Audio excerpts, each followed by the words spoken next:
相传江湖中有一种武功，它需要两个人配合，不是男女搭配干活不累，而是两个情同手足的师兄弟。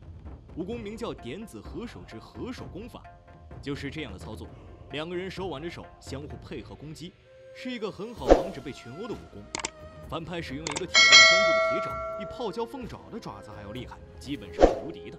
但是他唯一怕的就是合手功法，所以反派想方设法想分开两兄弟。他究竟用什么手段才能分开这两个情同手足的师兄弟？这位是风云堂堂主完颜鹤，这个老头是副堂主萧峰。这两位可不是什么大侠人物，而是本片中的大反派。他们收到命令调查追踪两枚玉玺，时值北宋末年，徽钦二帝被俘，侍卫都监乔装混进金营面见二帝。从警侍卫处得知，康王一路南下，二帝秘密拟旨，由孟侍卫护送玉玺至南方，立宋氏子弟为宋王。康王登基要靠这盒玉玺号令天下，天下百姓才会相信确是大宋正统。另一枚太上皇所持之玉玺，调度各地兵马都用太上皇的玉玺，两颗玉玺是复国之所系，缺一不可。随即命二人即刻送玉玺南下。二弟从被俘那刻就决定老死番营，为了复国大计，让二人赶紧离开。二人无奈，随后拜别了徽钦二帝。随即二人便被巡逻的金兵发现，面对金兵猛烈的围攻，应接不暇。景师傅留下伤重，先反先行离开，所以才会有此次的风云堂任务。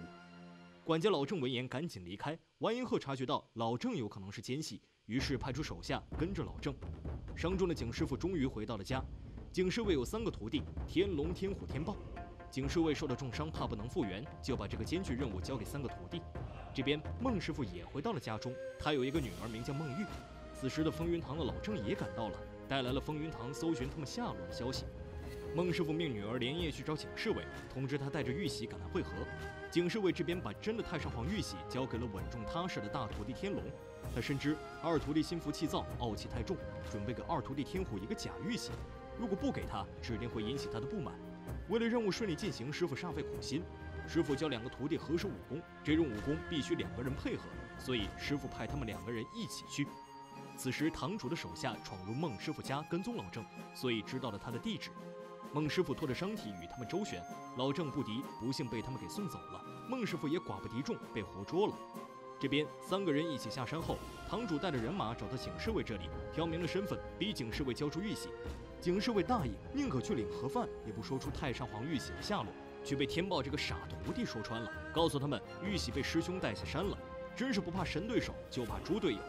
这边天龙、天虎、孟玉3人到家，孟玉发现门口有马粪，有人来过。而且灯也没点，从来没有的事。3人起了警觉，便一起翻墙而入，发现孟师傅被人吊着，正在用刑。天龙、天虎2兄弟直接踹门而入，同这些天风堂的歹人打了起来。孟玉趁机进屋去救爹爹。天龙2人单打独斗，效果一般。2个师兄弟马上使用合手武功，效果立马就提升了几个档次。歹人看情况不好，就跳墙跑了。2人追来贼人早已不见踪迹，这是天虎引蛇出洞的计策。接着2人越墙而出，对上这群人。风云堂堂主躲在暗处观察，他想借此发现他们功法的破绽。师兄弟2人先是单打独斗一阵，接着又合体使用合手功法对敌。敌人见不是对手，赶紧四散逃走。堂主让手下们先行撤退离开，手下不是对手，他打算亲自出马。孟师傅伤重，已经快支撑不住了，让女儿取下匾，后面藏着的玉玺，交代他们把玉玺交给康王殿下，然后这位英雄便一命呜呼了。天虎觉得太沉重，出去透透气。此时的堂主在房顶发现了玉玺，用他的抓钩悄无声息地取到了。回屋的天虎发现玉玺不见了，3人得知玉玺是风云堂偷走的，觉得先去寻找风云堂的下落。在此之前，得先安葬了孟师傅他们。天龙跟天虎2个人不能分开，他们一起来到一家棺材铺。堂主也知道2人的合手功太厉害，要想制服他们，就得让2人分开。堂主很快便想出对付他们的法子。很快，2人便带着物品往孟家赶。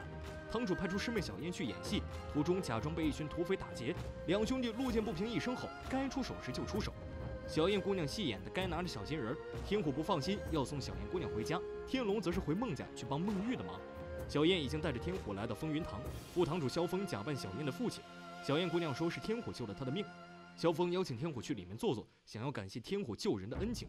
小燕姑娘一个媚眼抛过来，天虎就不由得答应了下来，忘了自己有钥匙在身，直接进去了。真是见了女人就走不动道的蠢货。这部《龙虎会风云》上映于1973年，由申江导演，编剧也是申江，陈俊、罗烈、施思、詹森、张佩珊出演。张佩珊难得当回主角，戏份还是全被罗烈抢光。两位男主的合手剑剑鞘过于类似公文包，貌似还有磁性能吸人兵刃。袁大眼和袁大眼的设计雷得很有想象力，诗词打戏基本上没用替身，褪去婴儿肥的诗词依然很好看。景色虽说是棚景，也是美轮美奂，很有意境，剧情有趣，武打动作很有看点，硬桥硬马，能看出真功夫。那个燕奴真够诱惑，天虎艳福不浅。由于限制很多场面，小编无法给各位全都剪进来。好了，让我们回到电影本身。萧峰等人准备酒席，天虎不好拒绝，他记挂着师兄还在等他。小燕说：“哥哥马上回来，请他稍等，而且还非常喜欢他这种江湖侠士，希望二人能见一面，交个朋友。”堂主的计划显然是成功了。由于不确定玉玺在不在天虎身上，所以不对他动手，担心打草惊蛇。孟玉这边还在伤心孟师傅的离去，天龙非常着急，师弟为何还未回来？他的好师弟成功中了人家的圈套，马上要成为人家的上门女婿。堂主也露面了，给他演一出戏。一伙人各种套路，天虎半推半就。其实他也看上小燕的美貌，这样的美人谁见得不含糊？而且两人已经那个啥了。老爹萧峰提议，明天就给二人成亲。天虎要禀明师兄，堂主连忙解释，称他们想投靠康王，让天虎一起。天虎一听那是非常激动，原来大家都是同道中人。堂主马上听说玉玺被带了出来，这两个玉玺非常重要，康王登基可以用玉玺调遣兵马，如果能够找到玉玺并献给皇上，高官厚禄，那就是唾手可得了。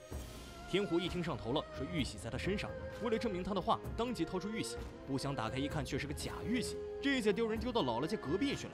当即要借用堂主的一匹马承诺，半个时辰后将真玉玺带来送给他。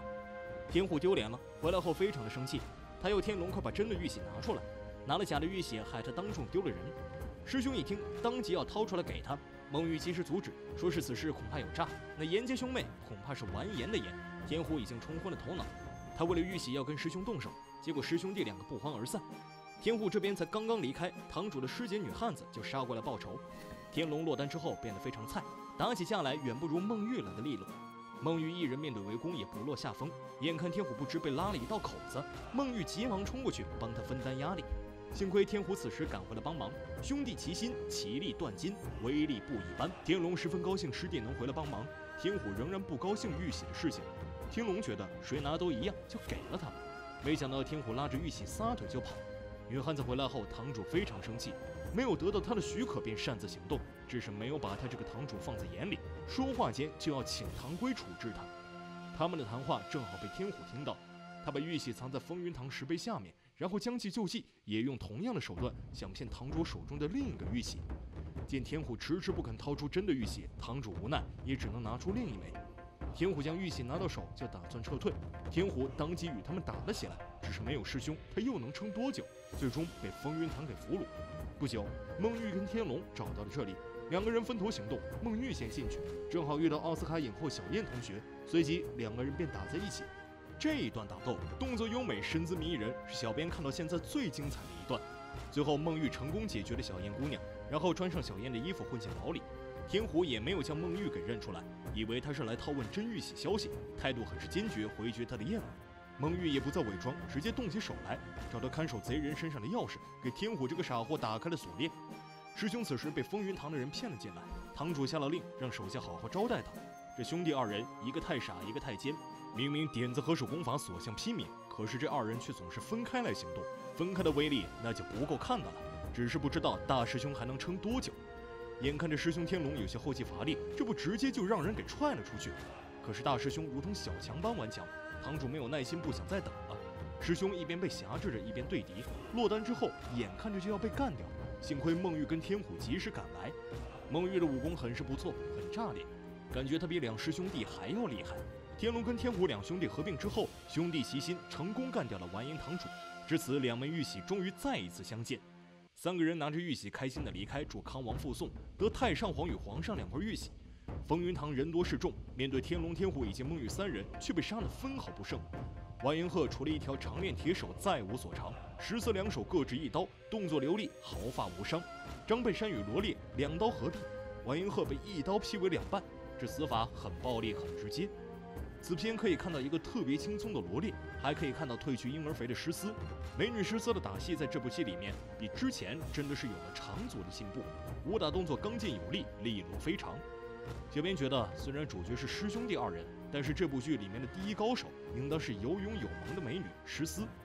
好了，本期电影就到这里，我们下期不见不散。